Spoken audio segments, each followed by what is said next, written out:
السلام علیکم۔ آج ہم قرآن پاک کی ایک بہت ہی جامع آیت پر بات کرنے والے ہیں۔ ایک ایسی آیت جو ہمیں بتاتی ہے کہ اصل نیکی یعنی حقیقی بھلائی آخر ہے کیا۔ یہ سورہ بقرہ کی آیت نمبر 177 ہے۔ یہ آیت ہمیں سکھاتی ہے کہ سچی نیکی صرف کچھ ظاہری رسموں کا نام نہیں، بلکہ اس کا تعلق ہمارے عقیدے، ہمارے اعمال اور ہمارے اخلاق، ان سب چیزوں سے گہرا جڑا ہوا ہے۔ تو یہ ساری بات شروع کہاں سے ہوتی ہے؟ قصہ کچھ یوں ہے کہ جب مسلمانوں کے لیے نماز کی سمت یعنی قبلہ یروشلم سے مکہ کی طرف تبدیل ہوا تو کچھ لوگوں نے اس پر اعتراض کیا۔ ان کا سوال یہ تھا کہ کیا نیکی بس اتنی سی بات ہے کہ ہم اپنا منہ مشرق کی طرف کر لیں یا مغرب کی طرف؟ یہی وہ اہم سوال تھا جس کے جواب میں اللہ تعالیٰ نے نیکی اور تقوی کی ایک مکمل اور جامع تعریف بیان فرمائی۔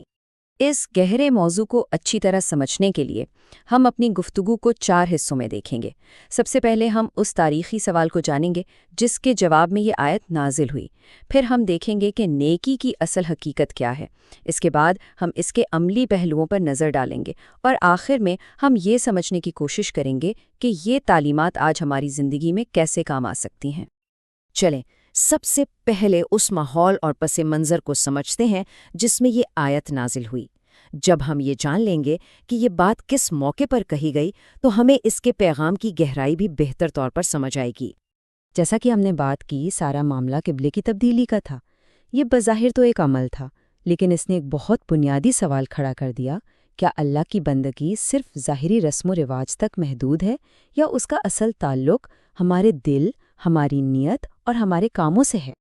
تو اس بحث کے جواب میں قرآن نے ایک بالکل واضح اور دو ٹوک جواب دیا۔ اللہ تعالیٰ نے توجہ ظاہری چیزوں سے ہٹا کر اصل چیزوں کی طرف دلا دی، یعنی ایمان، اخلاق اور سماجی ذمہ داریوں کی طرف۔ قرآن یہاں ایک لفظ استعمال کرتا ہے، البر۔ اس کا مطلب صرف کوئی ایک نیکی یا اچھا کام نہیں ہے، بلکہ یہ ایک مکمل پیکج ہے، ایک پورا طرز زندگی ہے۔ یوں سمجھے کہ ایک ایسے درخت کی طرح ہے جس کی جڑیں ایمان میں گہری ہوں اور اس کی شاخوں پر اچھے اعمال اور بہترین اخلاق کے پھل لگتے ہوں۔ تو یہاں ہم دیکھ سکتے ہیں کہ نیکی کے 3 بنیادی ستون ہیں۔ پہلا ہے ایمان، جو کہ ساری عمارت کی بنیاد ہے۔ دوسرا ہے عمل صالح، یعنی ہمارے اچھے کام، جو اس بات کا ثبوت ہے کہ ہمارا ایمان صرف زبانی کلامی نہیں ہے۔ اور تیسرا ہے اخلاقی صفات، جو ہمارے کردار کو ظاہر کرتی ہیں۔ جب یہ تینوں چیزیں مل جاتی ہیں تب ایک حقیقی نیک انسان کی شخصیت بنتی ہے۔